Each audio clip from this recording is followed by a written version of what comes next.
guys, to another episode of the Yankees Farm Report. It's been a couple weeks, but we did have a couple topics we want to touch on. We're gonna talk about the rookie leagues, the players of the week, maybe players of the month, and there's a couple of prospects who are hot right now that we wanted to discuss. But before we begin, as always, I want to thank the channel members who help keep the lights on. The support helps with the website. And that said, make sure you guys are visiting the website for more Yankee prospect insight from Aaron and others. That said, let's get right into the rookie leagues. The DSL kicked off this week, and let me just say, I know it's only been about 3 games, but I'm very, very, very excited about what Steven Martinez has done. Alcides Castillos has also been off to a hot start as he was last season before his injury. Kevin Centeno, who you and I, Aaron, have spoken about, especially how he ended last season. He came out this week and was pitched very well. You have newcomer Victor De Leon, the Panamanian kid, IFA, was really good in his outing. And Yostin Pena, I'm impressed with what I've seen with him in week 1 so far. I don't know if you guys have gotten to see any videos on them. I haven't seen any videos, but I do just want to touch on Isaias Castillo. When kind of making a top 50, it's hard to really juggle the back 20-ish of them, Oh, yeah. just because there's so much kind of movement because the margins are so much smaller. And Castillo is someone who like I had in there last year, kind of took off just because yeah he got injured and other stuff was happening, but he was a 17 or I guess he was a 16 for part of the season last year. He turns 18 in 2 weeks. But his performance was quite good last year, and now obviously it's just 3 games, but he was hitting leadoff, which obviously speaks a lot to what the Yankees think. And he had a great week, and it kind of reignited. Okay, yeah, this is a guy who, if he has another, if this is what obviously not 1300 OPS or whatever it is, but if this guy keeps performing for the next few weeks, just an easy guy to see entering the top 30, kind of like a Richard Matique last year. Mhm. Was he 750K, something like that when he signed? I Do you was just recall? about to say that he was a six-figure kid. I don't know off the top of my head. I could go back and look. He was 26 or 25? I was 25, sorry. So He was, yeah, somebody who he was 750Ks. somebody who was liked, right, to get money like that coming out. And I mean he looks like he's got some strength for being such a young guy and some athleticism. So I'm with Aaron. I'm excited about that kid. And when somebody's not healthy, there's nothing you could do to judge him. And it's hard to judge kids in the DSL anyway, but Yeah. that's somebody I'm watching. And what you said about um, Marinez. That for a kid who's some people have advertised as a glove first player, I'm really watching what the bat does this year, and so far so good in the smallest sample size you could probably get. Getting some results would be really nice. Yeah. You mentioned Yostin Pena. I got to watch some of the videos that you had posted on him, and so I did a little I did a little like deeper dive into him. And he looks like a big kid that Hmm. one that doubled to the opposite field, like a Yeah. little bit down and away, and he drove that the other way. He looks huge. I looked at some of the pictures. So like the power, is going to be there for him, and that's what I saw in those videos, especially out of those swings. Yeah, that's definitely what I saw too. He looked like a big kid, and the power looked easy on him. Um, just one other thing on Castillo's. I mean, his nickname is the Buffalo. So, moving on to the Florida Complex League. This week, Justin Capellan hit 429 with 1181 OPS, 2 extra base hits, a home run, 3 RBIs. Stevenson Montero, who has played well since he got here from DR, did hit 400 with 850 OPS, an extra base hit. Wilberson De Pena, who has been on fire since the season started, hit 389 with a 1233 OPS, 3 extra base hits, 2 home runs, 7 RBIs, and he was the FCL player of the month of May. Richard Matique hit 389, 1278 OPS, 4 extra base hits, a home run. Kenny Pineda hit 333, 833 OPS, 4 walks, a steal. And David McCann hit 273 with a 969 OPS, 2 extra base hits, a home run, and 2 RBIs. On the pitching side of things, you have Manuel Cruz. He pitched 5 shutout innings, 2 hits allowed, a walk, 3 strikeouts. Omar Gonzalez has continued to pitch well at the FCL. I think it's time to start looking at him to Tampa. Through 5 innings, 1 run allowed, no walks, 7 strikeouts. And Xavier Marte through 4 shutout innings, 2 hits allowed, 8 strikeouts, and the fastball on him was up to 97 miles an hour, so he could be ready to get back to Tampa. Yeah, I'm gonna start with a hitter you mentioned. We've obviously talked plenty about Richard T, Kenny Pineda, Wilberson DePena, but a guy you did mention there is David McCann. He was an undrafted free agent on my alma mater, Virginia Tech. Um, and he has a very nice, smooth lefty swing.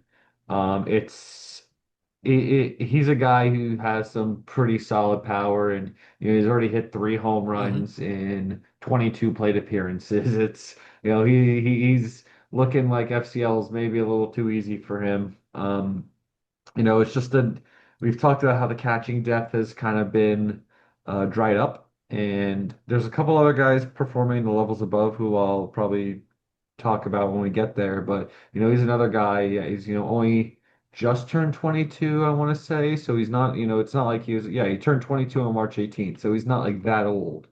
So I would really like, and I'm guessing he was playing in FCL mainly because he was injured to start the year. So I'd like to see him get to Tampa. I know they have Engel Fiorina and Luis Puello, but I think he should be in Tampa right now. And they also have Adiel Rivera. Yes. I was curious about that idea of moving guys from the FCL to Tampa. And this iteration of the minors hasn't been around that long, but there hasn't been, unless I'm wrong, a lot of movement from the FCL up to Tampa, unless we're Well, talking about, I mean, last week you had Parliament and Hurd that moved up. Then you Well, had that's the a week little before different that. though. Oh, right. So that's a guy who was drafted previously who was, Yeah, let's those say, are those are rehabbing. mhm. those are rehabs in FCL. But I mean, I will say Luis Puello, who I just Yeah. mentioned, he started in FCL this year for like a couple of games.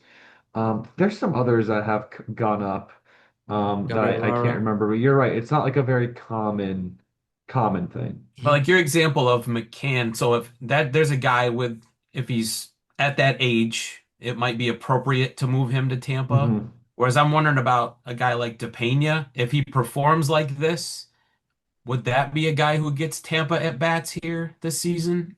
I absolutely believe that. I mean, especially if he continues to play the way that he is playing. I mean, you also have to look at there's a couple guys in Tampa that could be moving up as well, due not just due to performance. I mean, I'm looking at Willie Montero, a guy who That's has the been name hot, I'm thinking of, yeah. a guy who has been hot for about 3 weeks or so now. He could be a guy that's looking at a promotion pretty soon. Yeah. I will also just add that, the FCL season ends like when there's still a month in the Yeah. Tampa season. And by that point, I'm sure some guys who are currently on the rosters will no longer be Yankees due to trade. So it would not, like there is the chance that his season continues after FCL is done. Yeah, and there might be some draft guys thrown in that mix, but you're right about Yeah, that. that's also true. Now, this is not fair to say, but I have to bring it up when you mentioned Matique, and I watched a couple of the swings on video. I played a lot of slow pitch softball in my day, and a couple of the swings that he took, I saw some guys take on the slow pitch softball field. So I'm not saying that's what a swing looks like all the time, but that dude doesn't get cheated. His swings have looked good. I know. I think I saw Aaron. You mentioned that the doubles are going to turn to homer soon, or they need to. That's the swings have looked like they're getting close. Some of the angles, obviously, they don't show the rest of the field, but um, just and some dead center power. Obviously, he's getting close. Uh, I just saw your tweet, and Yeah. I totally thought like that's what I want to see next out of him. I want to see the homers start dropping. Yeah, I mean, listen, it's only a 6% drop in his ground ball rate from 41 to 35%, but that's also going to a tougher level. Just hitting line drives and hitting fly balls, that's what you want from, I mean, really most hitters. You want them in the air. If you're not getting hit ground balls, at least hit line drives. But him, yeah, he's showing that there is that power potential, not just in his ability to hit the ball hard, but also hit the ball the right angles.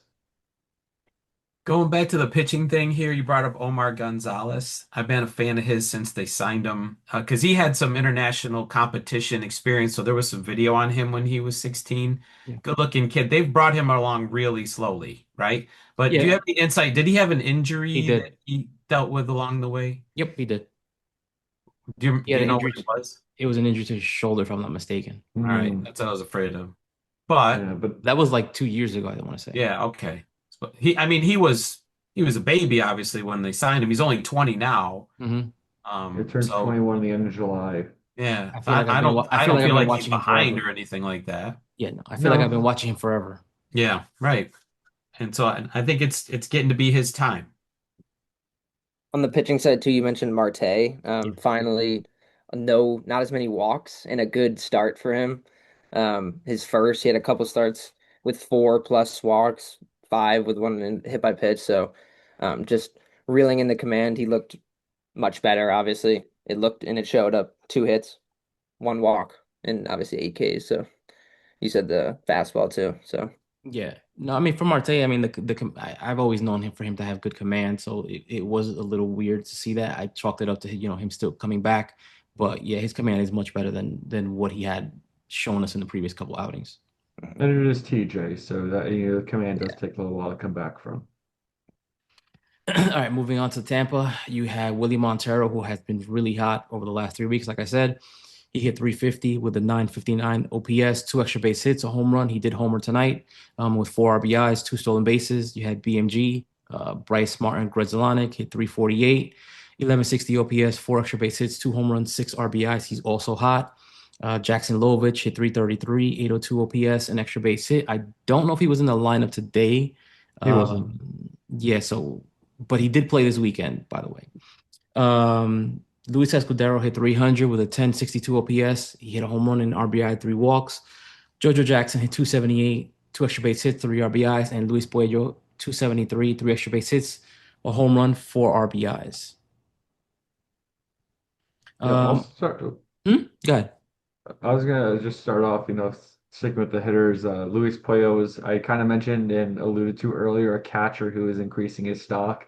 Um, this kid, he's still only 20 years old. He's a 5'9". He's not big, but he has some serious pop. He has a 90th percentile exit velocity of 106. That's very, very good. Obviously, I guess the results from this past week at Daytona Beach weren't recorded there because they, for some reason, don't have the StatCast. So that's, a few games that are not being included. But the early going, there's, really positive signs.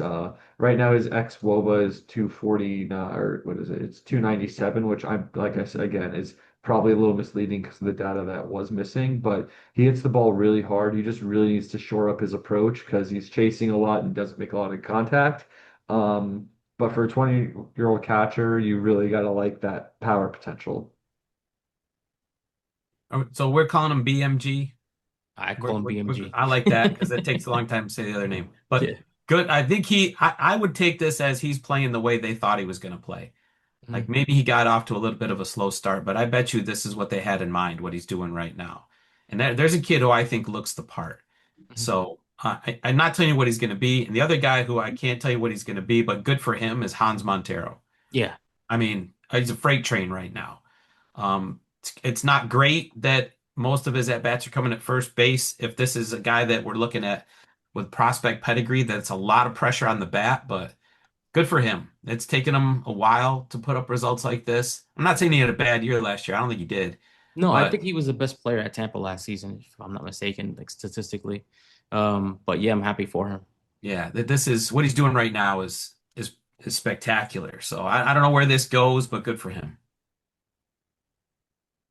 I just you mentioned Willie Montero and how he's been hot recently. I had the since May 17th, which is a similar sample size to April, where he had 2 doubles and 3 homers. Since May 17th, he has 6 doubles and 3 homers. So he's been incredibly hot. A lot of extra base hits. That's exactly what I wanted to see. And when Lovich went down for a little bit, like I skipped a couple Tampa games, and then he caught my eye again. I was back. So. And also the Daytona games lost me too. They have a terrible camera angle and They no do. stat cast. It was not a good week.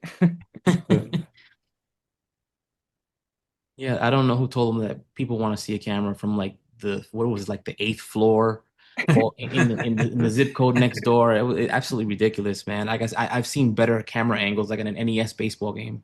I heard that they had like an older stadium. That's why they didn't have StatCast or anything like that. Hmm. I mean, that's one thing, but what about the camera? Yeah, they Come didn't on, move man. that either. Um, Onto the pitching side of things, you had Justin West. He pitched to a 5.18 ERA, 5 and 2/3 innings, 2 runs allowed, a walk, 3 strikeouts.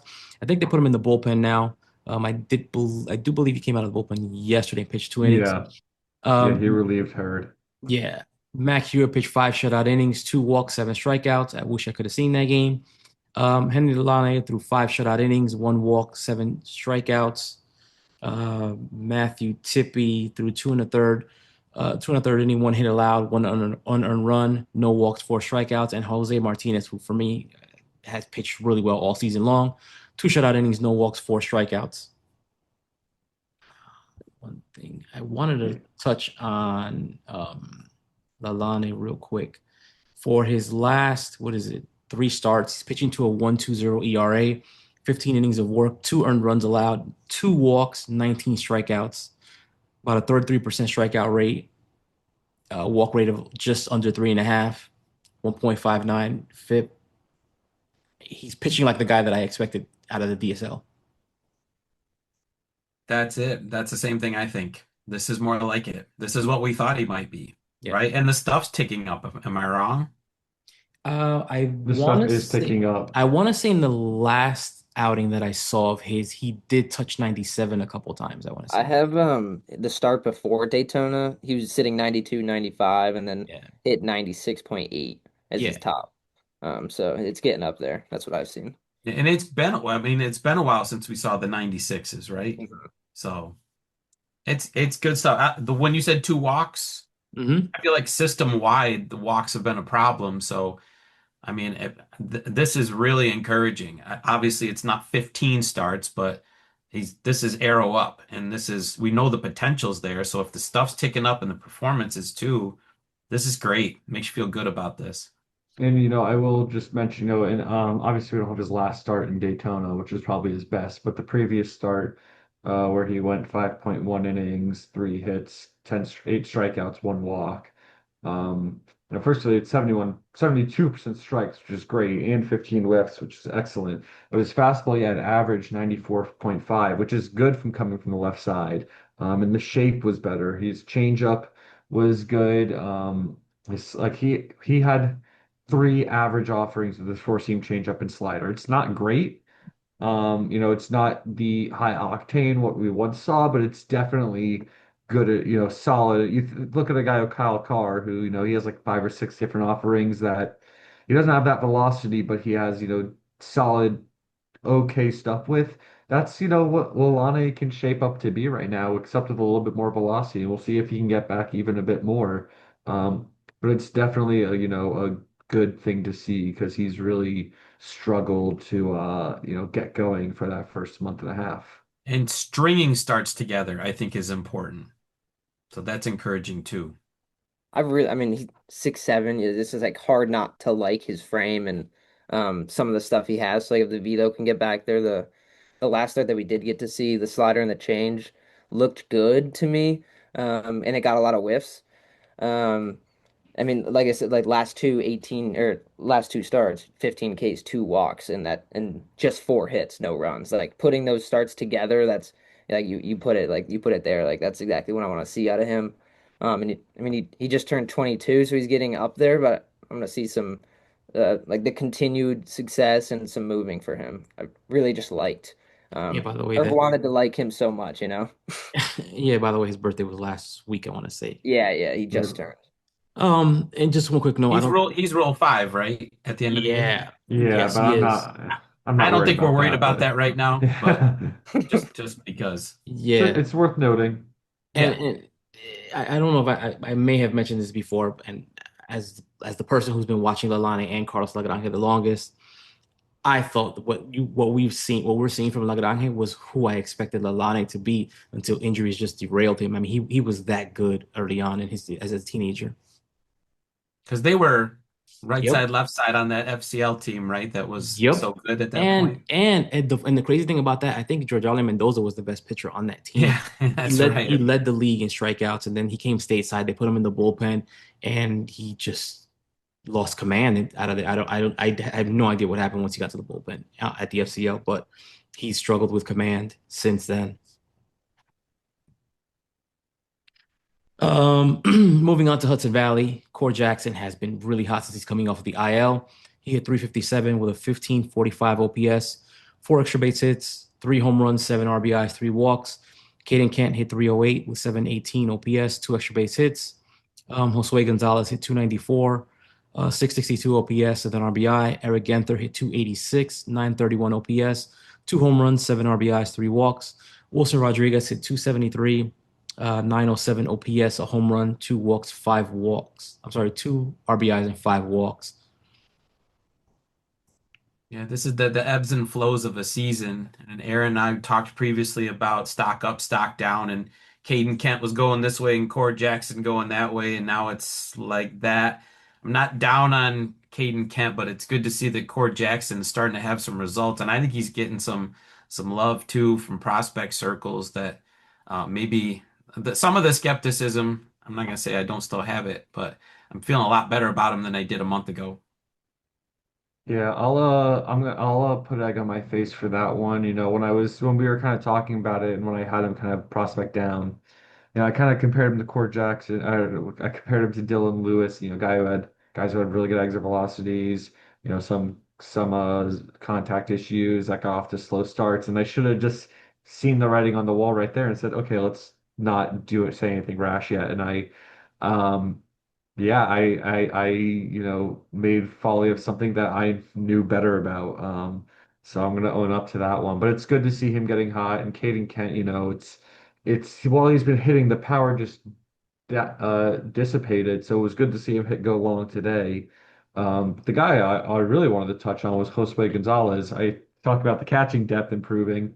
So the guy's not even playing every day because Eric Genther is also playing some catcher, but Josue has been maybe one of the best guys on that team. He has really good plate discipline. He swings in the zone, the 84th percentile, and swings and only chases in the 69th percentile, which is just very good for, plate discipline wise. And he pulls the ball in the air a ton and he makes decent enough contact right now. He's really maximizing himself in his limited playing time. He only has 132 plate appearances right now. And I'm not saying this is a guy who's going to be a top 30 prospect right now.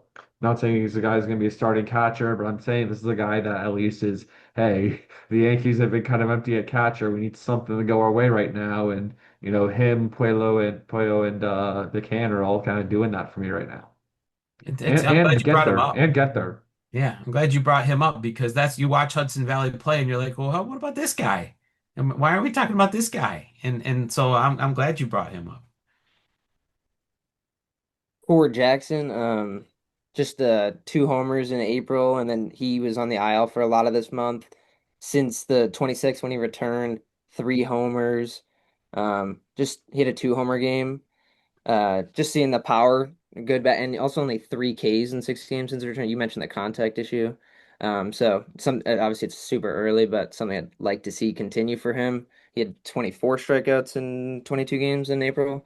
So just some early good stuff coming back from the IL for him. Just piggybacking off of that, since he's come off the IL, he's hitting 421. That's going into tonight with a 1500 OPS, five extra base hits, three home runs, eight RBIs. He has a walk rate and a strikeout rate of 12.5 exactly, 252 WRC plus. What day did he come back on exactly? He's The played 6 games 20 since he come off the IL. I don't know what day that was though. Okay, I'm just First game gonna, it I shows for me mean, is the 26th. yeah, I mean, right now, since he came back, his zone contact rate's at 84%, which is, not like crazy far from what Caden Kent's been running. And, he's still chasing a bit too much. Yeah, his swing decisions are actually kind of bad still, even in this spell, but he's making more contact and doing more damage with the contact he makes, which is good to see. But yeah, those swing decisions need to improve and the contact needs to stay up for him to, see that sustained success. Yeah. On the pitching side of things, Chase Hampton continues his rehab. He pitched to a 3.52 ERA, 7 2/3 innings, 7 hits, three runs, two walks, and six strikeouts. He looked much better in his last outing. Franya Herrera piggybacked off his last start. He pitched to a 3.18 ERA, 5 2/3 innings, 5 hits, two runs, one walk, eight strikeouts. And Tony Rossi pitched two shutout innings with a strikeout. And I think we've said this before. I don't know why Tony Rossi's still at this level.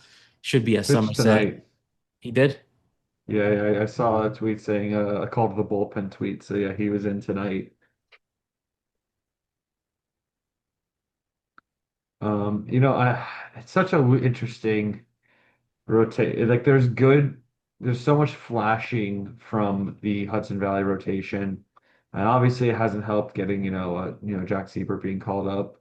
But you look at the trio of young guys and Sean Paulinan, Luis Serna, and Franyer Herrera. They all three of them have excellent changeups. And then Herrera and Serna, additionally have like decent fastballs. They've just had some really interesting growing pains and just one inning, 1 or 2 innings will look excellent, then they blow up for an inning, and it's just been a very uneven May for all of them.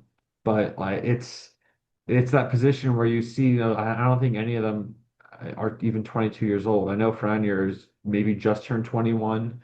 Um, these are, still kids and like they're doing things that make you excited, but it's just they're not taking off like I personally wanted to see, which isn't an issue. It's Growing pains. I had Franier and Luis Serna in my top 20. They're still in my top 20.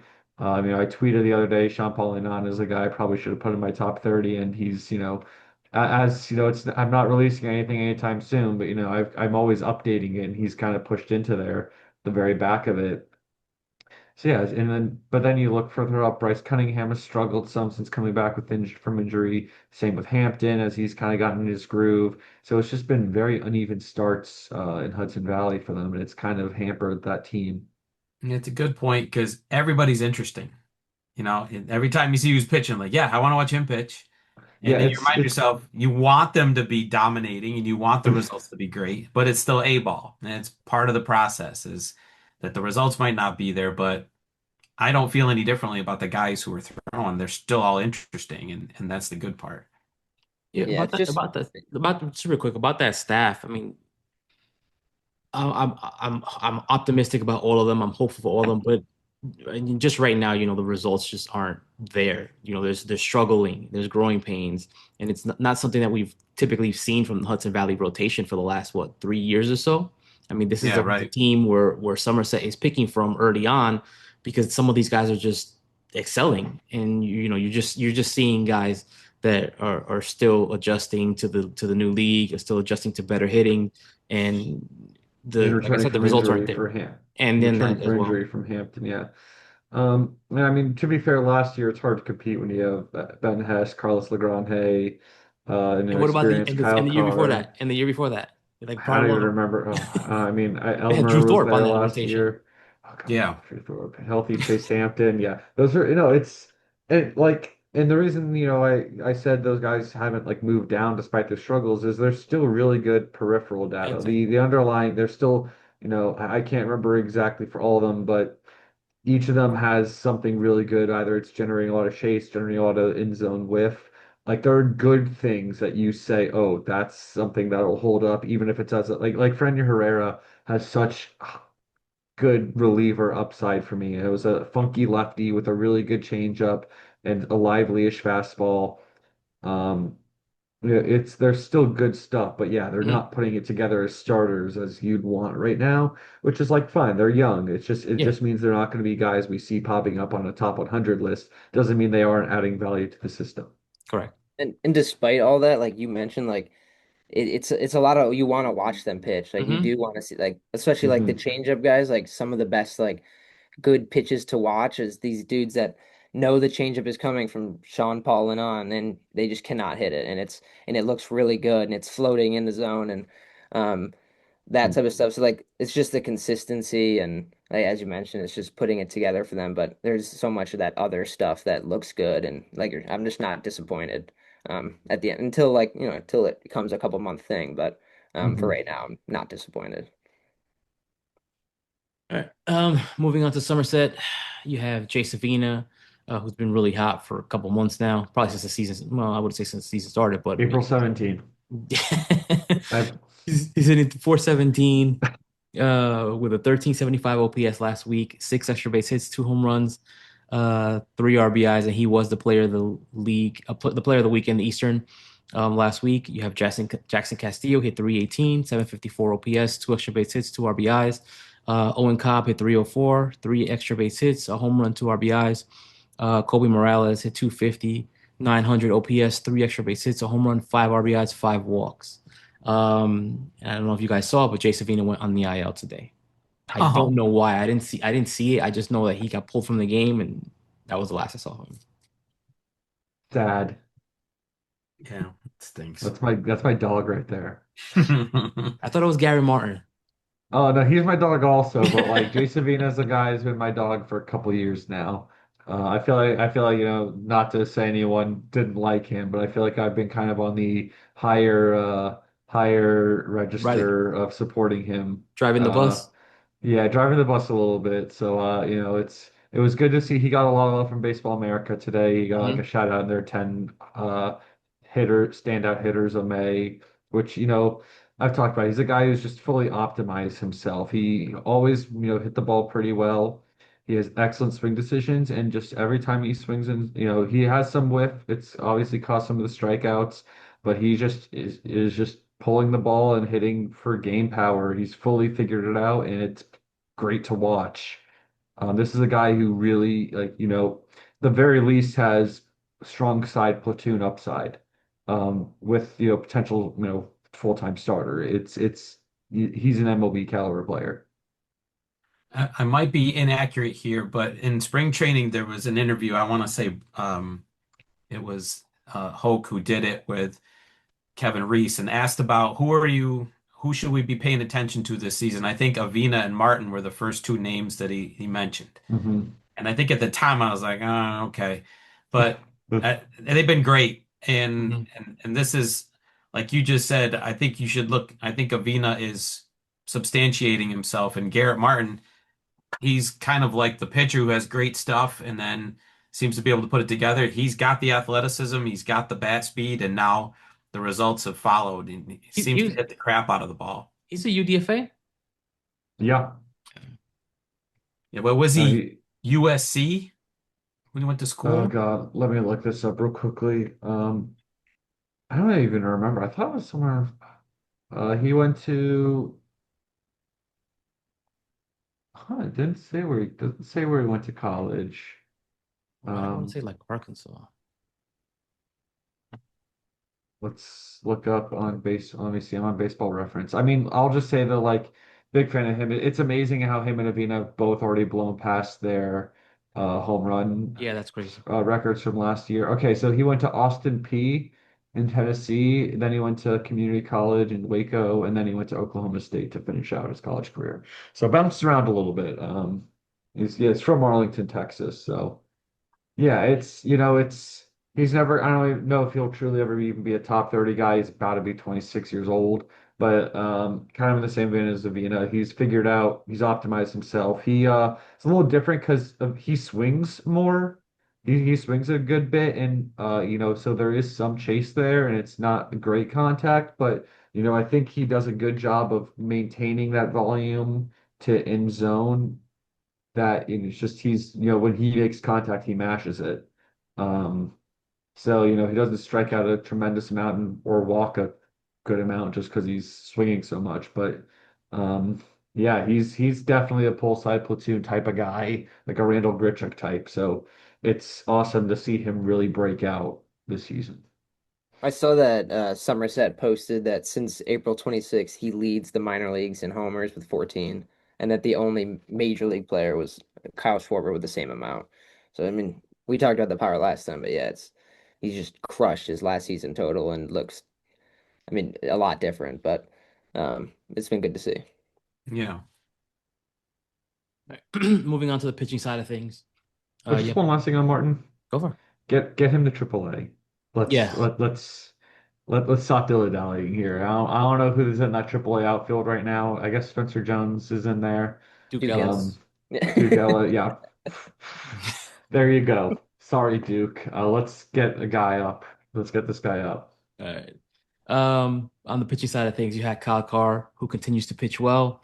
He pitched a 1.35 ERA, 6 and 2/3 innings, 1 earned run, 1 walk, 10 strikeouts.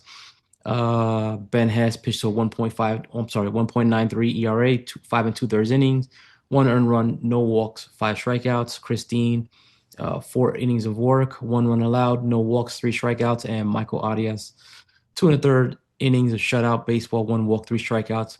Um, Circling back to Kyle Carr in the month of May, Kyle Carr pitched to a 1.55 ERA, 29 innings of work, 19 hits allowed, 8 walks, 36 strikeouts, 181 average against. That's your cue, Aaron. Listen, he's got some solid stuff. It's solid but unspectacular stuff, but he's making it work. He's adjusted. Mhm. Um, yeah, the FIP is definitely decent bit higher than that ERA, but it's also not. It's still under 3. It's not like it's bad. Yeah, listen, as long as he's maintaining his walks, that really helps him because sometimes he gets. And there was a 5 walk game in there against Binghamton. But other than that, he had no more than one in any of those games. And yeah, 2 8 strikeout efforts, a 10 strikeout effort. It's better. He's definitely adjusted. He's still a guy I'm not high on super wise his potential. He's kind of a like maybe still fifth starter max, but it's at least he's adjusting and looking like a guy who could make it to the MLB. What do you think of him as a trade piece? I hate to use Yeah. that word because he's a person, I but mean, like I said, he's a guy who's he's performing at the level now. He's adjusted. I don't think he's gonna be leading any deals, but you look at a guy like Ben Shields last year, and Kyle Carr's younger than Ben Shields by a couple of years, I think. None, like I said, none of the stuff is fantastic, but maybe it plays up out of a bullpen piece. He's a funky, a little bit of a funky lefty. Those guys can always be of interest. I definitely think someone could want that as as a lower, you know, mm, a small part of the deal as opposed to the main piece for sure. yeah. He So definitely if has he, value. yeah, if he's a major league pitcher, I mean, if you're an organization, you're trying to build 8 or 9 starters deep because you're going to need them. And it might be that the Yankees don't have a spot for him at that depth with the hmm number of guys they have, which changes every day, of course. But so that might be a guy if he looks like a depth starter, then an organization I think might find use in trading for him. I mean, Aaron, you mentioned the command, like that. I noted the five walk game. I think he had a couple fours. Last two starts, 18 Ks, 2 walks. 1 earned run. So like just in general, I thought he's been pitching with a little more confidence recently. The fastball scares me away from like what all we're talking about because like it's not very high velo and it hasn't been consistent. I know he talked about upping it over the off season and gaining a little It, muscle. it, it is up But a ticker too. I've seen it range. What'd you say? It is up a ticker too from Yeah, last I've seen season. it. Sometimes it's 90 and sometimes it's 92, 93. So just consistent velo for him. But the sweeper looked good to me in the most recent start. Decent amount of whiffs, but yeah, it's This cutter has helped a lot too. Adding a cutter because he doesn't have a lot of velocity in that fastball. I just filtered on his data on TJ stats since 5-1, so that includes all of his starts in May and his um it's very red, or I guess on TJ stats it's more pink, but it's very I'm just gonna rattle some things off. Okay, so since May 1st, I believe that was 5 starts, 31.3K percent, which is 95th percentile, 7 walk percent, which is 81st percentile, 30.4 CSW percent, 76th percentile, 32.9 chase percent, which is 83rd percentile, 67% strikes per thrown, which is 95th percentile, um, 80.3% zone contact, 54th percentile. It's like the worst thing is, he's a little hittable still, but then to that, 65.7% ground ball rate, which is 100th percentile. This guy is right now missing bats fairly well, with some solid whiff, and he's getting chases, which always helps, and he's generating a ton of weak contact. And that's the key for Carr. If he's throwing strikes, he doesn't need to rely on um, getting as many strikeouts, but he has some stuff that can do it. But then if he's keeping the ball on the ground, it's excellent for him. That's what I've definitely written about, as long as he's keeping the ball on the ground before, that helps him out. I've definitely written about his ground ball rate, and it's soaring right now. And this 13.8% home run to fly ball ratio he has is definitely a little high. And I think he's given up a home run in his last few starts. This guy's flourishing. It's I'm gonna get you to I buy he in. I'm gonna get you to buy in. I listen, I'm not gonna like, there's still an upside cap on him, but it's definitely looking like a guy who's found something a little bit. And, you know, as I was adjusting my top 30, I kind of like had him out of a moment and then I pushed him back into it. Um, but yeah, that's I'm you're catching in real time me being wowed by Kyle Carr's data. Yeah. He's just like I think back to the scouting reports on him coming out of the draft and being advertised as a potential power lefty and a lot of reports of 97s and 98s. He's just not going to be that guy. So I think mentally I'm adjusting to him being a touch and feel lefty who's going to keep the ball on the ground and maybe eat up some innings. And so if that's what he's going to be, fine. I need to stop thinking of him as, or I need to stop waiting for the 97s to show up. I mean, Marcus, you're probably the only one that could relate here with you. But does he give you any like? Does he remind you of Jimmy Key? Oh man, I see. I can't. I'm not comparing anybody to Jimmy Key. No. He turned this franchise around, man. That's right. That's right. Didn't get Greg Maddux, and we ended up with Jimmy Key and won the World Settled for Jimmy Series. Key. Yeah. I mean that's a different era of baseball. So no, I I think yeah, I wouldn't think of him, but I do think he could be successful pitching the way that he pitches in the modern game. I don't know. I do agree that the lack of velocity always scares me with the way things are now. I mean, Hey, you just man, ha you have to J Hap, be worried J about it, Hap, but J Hap had like a 20-year career. yeah, in a Different different era, though. era when I four will seamers were say, straight and guys threw fastballs 3-1 counts. Yeah. being lefty obviously gives him an edge, and I think he has some more natural swing and miss. He kind of is similar to Brendan Beck to me. He's just not high upside, but I think there's better floor for Carr than there is for Beck, just because, being a lefty, kind of funky arm angle, and I think there is a little bit more upside there to kind of hang around as a um, depth starter. And if you're gonna do that, you have to command the hell out of the baseball, which is the trick, and Yep. that's what we see, I think, less of nowadays than we used to, is guys who can command the ball at a high level. So if you're not gonna overpower, you better be able to throw the ball where you want it.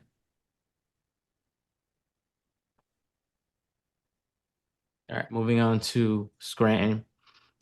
Spencer Jones hit 273 with a 930 OPS. He hit 2 home runs, 5 RBIs. On the pitching side of things, you had Brendan Beck pitched 6 shutout innings, 4 hits, 4 walks, 6 strikeouts. Carlos Lagrange threw 5 2/3 innings with 1 run allowed, 1 walk, 6 strikeouts. Zach Messenger, 3 1/3 shutout innings. Giovanni Cruz, 4 2/3 innings of shutout baseball with 3 strikeouts. Eric Razelman, 2 1/3 innings, 1 run allowed, 2 walks, 2 strikeouts. All right, I just want to say something about Spencer Jones really quickly. We talked so much about Spencer Jones before he got to the big leagues and so much about his strikeouts. And I think what we always said is it's going to be okay if he hits for power. And he didn't hit for power when he's in the big leagues, and then its strikeouts are not okay, especially in a lineup where you got other guys who are struggling with the same thing. Let me ask you a question. How many at-bats did he get? I'm just saying. I think it No, was I'm like just asking. 30. I thought it was Yeah, like I, I think I 25 know I it's think it not, was at-bats. I know he 30. didn't get 200 at bats, Yeah, no, but no, He no, no. got he got 27. Yeah, I 27 thought he got plate like 25 appearances. at-bats. Here's Yeah. what I told people, when he came up. Be patient. Because if you couldn't handle Jason Dominguez his at bats, you are going to have a problem with Spencer Jones. And I said it over and over and over again. And then Spencer Jones comes up, and then people are like, "Oh, he's not hitting home runs. He's not hitting home runs." I'm like, didn't I tell you guys were going to have to be patient with him? This that's is what I'm just every saying. mi That this to is me is the every minor tipping leaguer point. ever. If he hits for power, it's going to be okay. And if he doesn't, then it's not. And I think even in that small Right. sample, But with Spencer, it's kind of like an extreme. I want to say it's an extreme version of like Everson Pereira. Is the ebbs and the flows with him, the valleys and the peaks, right? When he's hot, he's hot. But then when he's low, it could be 2 weeks with him like not getting a hit. I mean, right now, just the big issue I think with him isn't even his own contact. I think it's just that he chases too much. I think that does hold him back. But you're right. Like I kind of found it, a little insulting the way people are already. Have written him And this off. isn't to say people are right for not, I respect people who don't believe in him from what he did in the minors. That's fair. But people are already labeling him as such a something after this many plate appearances in the Yes. pros, where it's just not fair. I find it Um, laughable because I'm like, I would have loved to have gone back and see what you guys were saying about Aaron Judge. Again, I think there are some differences there, but I do agree that like you can't be coming don't just because of what he did in that short sample against some pretty he also faced some pretty tough He pitching. did. Um, I just think a lot of guys now struggle when I feel like each jump is just so much harder than it was before, the way the minor leagues has changed. Um, So yeah, I think he definitely, and I'm not saying he just, should have been given a fair shot 'cause they were trying to win games and they were struggling when when he was up there. So like, you can't, just give him playing time when you're trying to win. But he definitely wasn't given the best runway. And it didn't work out, but he's looked pretty solid when he's gotten since coming back down. He just, like I said, work on that chase rate, keep that zone rate solid, and we'll see. Next time he comes up, he'll be more prepared, hopefully. And I hope you understand I'm not passing judgment on him. That's not what I'm saying. I'm Yeah, saying I No, that know. when it's I didn't take it judged. that. I Yeah, did not take it that way. right. I'm just All I'm saying saying, that all that my point was basically you can't just give up on him just because of this cup of coffee that he just had. right. That's No, ridiculous. my curiosity is when is he going to get the number of at bats with the New York Yankees where we can start to see what that looks like? Maybe not ever. Maybe not. Maybe not Yeah. in 2026. I mean, I'm not, listen, I like him, but I'm not counting on him as my starting center fielder next year. I don't think you go into camp with that expectation of him. I mean, I just say like, yeah, I hated how basically like Twitter or fans reacted to Yeah. the very short sample, and you knew it was going to be like that too. Like, you knew it was going to be exaggerated, especially for that sample compared to the AAA. So just the fact they didn't hit one out basically in 26 at bats, and in like let's say if Judge goes on the IL and he gets 2 weeks or whatever, again, it's going to be the same thing. Like it's going to be who knows how many at bats and inconsistent playing, and they're trying to win games. And um, I just like it's gonna suck to see like I bet it sucks even more for him if he spends all of this year, rest of the year in the minors. He's not really a major piece of this team, which he's getting up there, and I don't even know value wise where he stands to a lot of people. And So to add to that, Jason starts his rehab, I think, on Friday, according to Aaron okay. Boone. Which is good news. Yes. Very good news. And Speaking of rehab, I know we're on AAA, but what the hell happened to Dax Kilby? yeah, right. I don't know. I know he played the one game and then One we game. didn't see him Two again. games, My two plate thinking, appearances left, and I mean, I expected two plate appearances. The Yankees typically do that, but yeah, that's um, true. I think he just probably re-injured himself. That's my assumption. Can't have nice things. You Sorry know, to interrupt you. not to, Nope, yeah, no, nope, you're this good. the You're with the good. Jones thing. Ultimately, who cares what Twitter says and who cares what fans think? I just think it's interesting. What if he hit one home run? How does the conversation change? You That's what I'm know? saying. I think it changes completely. People like just the fact that he didn't hit one in 26 at bats. He didn't especially not in Yankee Stadium or anything like that. Like, it's just going to be the strikeouts. It's just going to be however many he had, which I think was close to half of his at bats. But And at the same time, it was exacerbated by the fact that the that lineup was striking out a ton at the time when he was up, and you've got other guys like Wells, and they're struggling to put the ball in play. So And I think Judge. the time, yeah, right, the timing of it didn't work out great either in the judgment of it. Because if it was a lineup that was clicking and he was having trouble with strikeouts, then it probably wouldn't have been as much of a conversation point at that time. Who knows? Like I said, who cares what we think? Um, By the way, did they put Judge on the IL? No. I don't think no, I I saw was just that. saying if he goes there, who knows if Spencer's up for 2 weeks or whatever, 26 at bats. That said, of course, Carlos Lagrange had recent news has him moving to the bullpen. What are your guys' thoughts on that?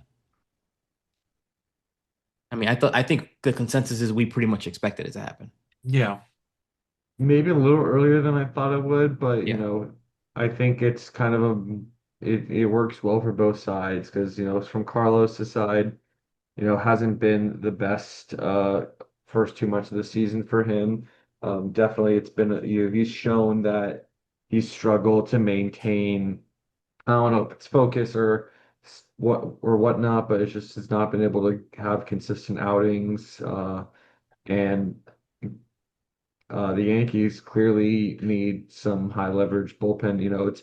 I still don't think the Yankees as a bullpen is as much of a mess as people make it out to be, but they're also like they're good for a run like every game, which if the offense is doing its job, really doesn't matter too much. But especially in May, we saw it that poorly because the offense was always scoring like two or three runs for like 2 weeks. So every time the bullpen gave up their pre-ordered one run, it got exacerbated. You know, But either way, what freaked me out looking at the stats, I felt like you did, like in May, I thought, where the hell is this offense? They have to be bottom third. And I go on to look at the numbers. They led the league in WRC plus in May. yeah, it was just that What the hell's they were happening in the 19th in major home league that runs. They were 19th in home runs. It turns out singles isn't what gets you to the top of the standings, believe it or not.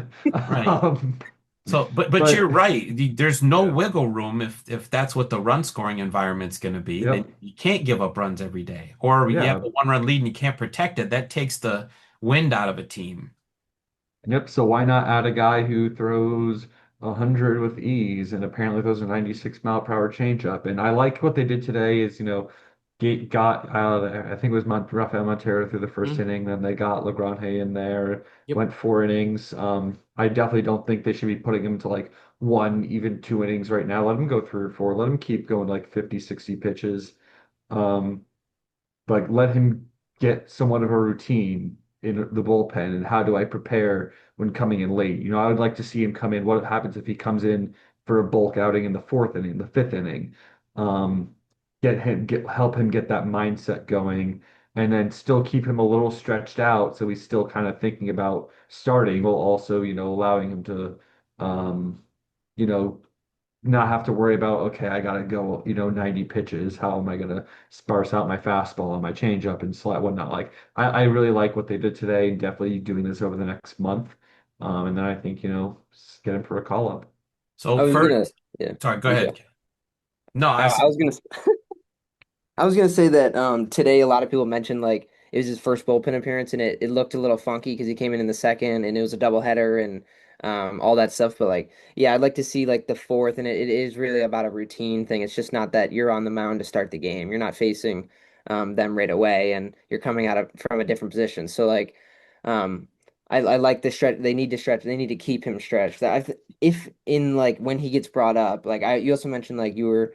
Aaron, you mentioned it's possible that thought it was a little early, but I was thinking that, I mean, we're coming into June and they just want to see what he has for a month or a month and a half Hmm. before they have to go out and either trade or wait, take some of the org's capital away or he's the answer or something. But I also like if he comes up and I'd like to see him in long relief and sometimes like to keep him there.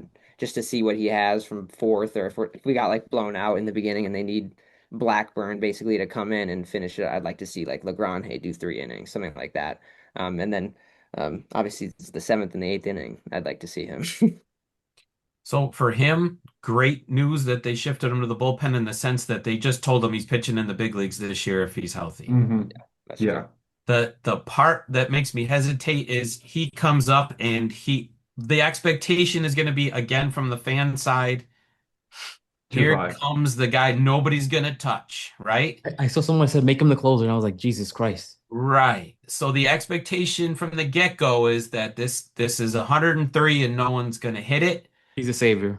What has been his area of concern, Yeah. command and control? He's got to come out of the bullpen and he's got to be locked in that role, correct? I will Mhm. say part of what, the move to the bullpen help is, now that you're not focusing on conserving yourself and, you're allowed to, not have to maintain focus for, six innings, it should help with the command some. But you're right. Like it's still, there's more to it than that. Well, It's, it's funny because I keep. was thinking about you usually hear about guys, well, maybe his stuff will play up in the bullpen. I don't think his stuff can play up any more than it already No. is. Like, I can throw I mean, maybe 107. maybe he can get 105. Yeah, right.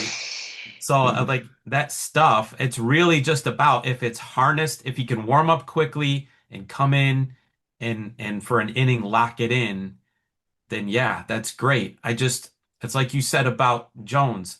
Can he have some runway Hmm. here to struggle? Because I'm not going to be surprised at all if he struggles out of the gate in the big I mean, league. I think Carlos, or maybe it was Kai, I can't remember now, but you know, they want to see what he's got in July, and they need to figure out is he the guy, or do we need to trade for a guy? So I do think he'd have definitely more runway than, it's different with Spencer Jones, where there were other guys you could consider. With Lagrange, if he's going into that bullpen, no one does what he does. I don't imagine runway being an issue for him, but I think you do bring up a fair view of that. Yeah, I think that they need to ease him into it, like give him middle relief, then push him more towards the back of that. There's no need to immediately make him the closer. I think that's absolutely ridiculous to put that kind of pressure on a kid. Yeah. And also my thing is, there's been a lot of talks about trades. Oh, they need a reliever. They need a reliever. They need to add somebody. There's three guys at AAA that they could add to the bullpen right now, or internal options that I would try first before I spend prospect capital on to get another Doval situation. Yeah, shoot. I don't agree with Uh, that, but I would. I'm not hanging my hat on Eric Raisleman right now in this situation this season. Giovanni Cruz, sure. He should be up. But Giovanni should be up right now. yeah, Giovanni should be up. mm, I don't know why Raiselman, they. I still Yeah, think has to prove AAA. I know he had a bad outing tonight. 4 walks and 1 strikeout, and I definitely like him, and he definitely revitalized himself in AA. But especially now that he's not someone I want to, give a chance on, um, in a vital, season. Um, but definitely Cruz and Legrand for sure. I would like to see Giovanni Cruz in the bullpen right now.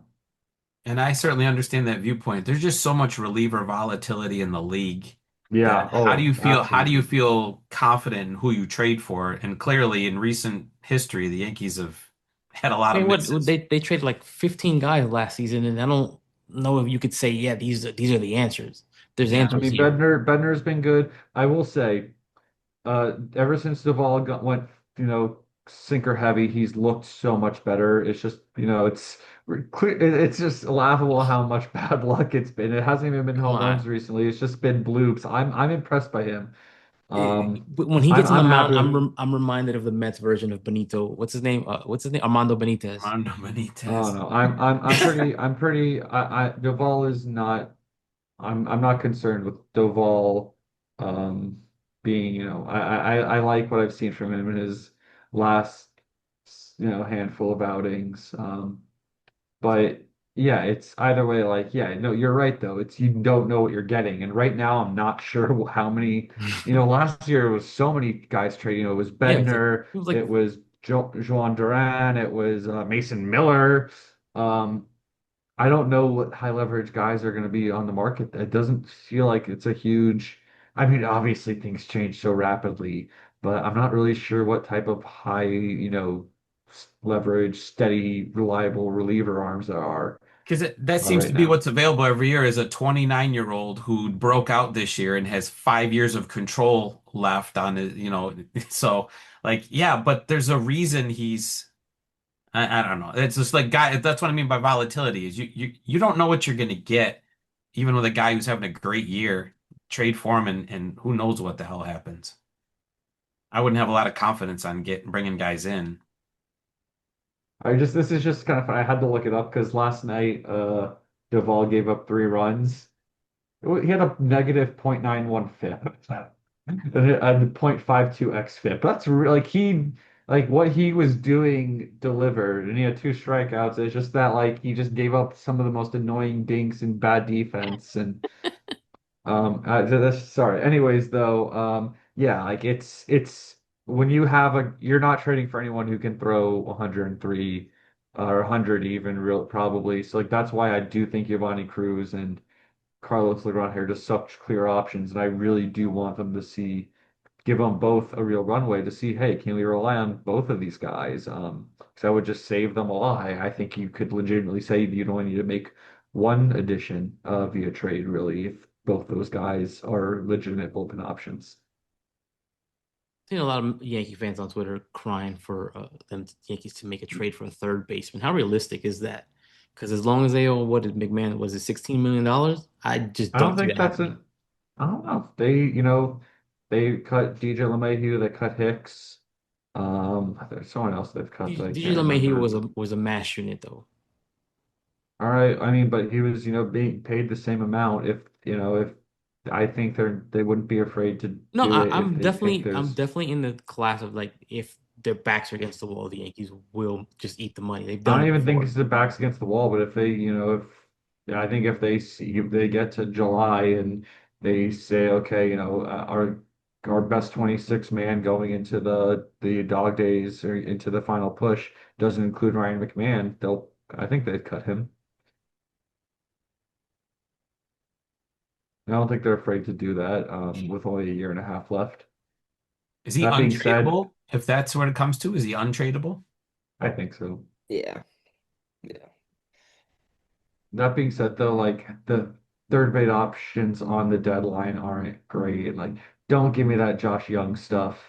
Um, This is a perfect it's segue. This is a perfect segue. Let's talk about George Lombard's his underlying numbers and his metrics. hell yeah. I can lead that one. Because I get a lot of people saying, "Oh, he's only hitting 190 or whatever. He's just not getting it done, blah blah blah blah." And I'm like, "Ugh, I'm not doing this." Everyone should go to my Twitter account right now and check my tweet from this morning on George Lombard.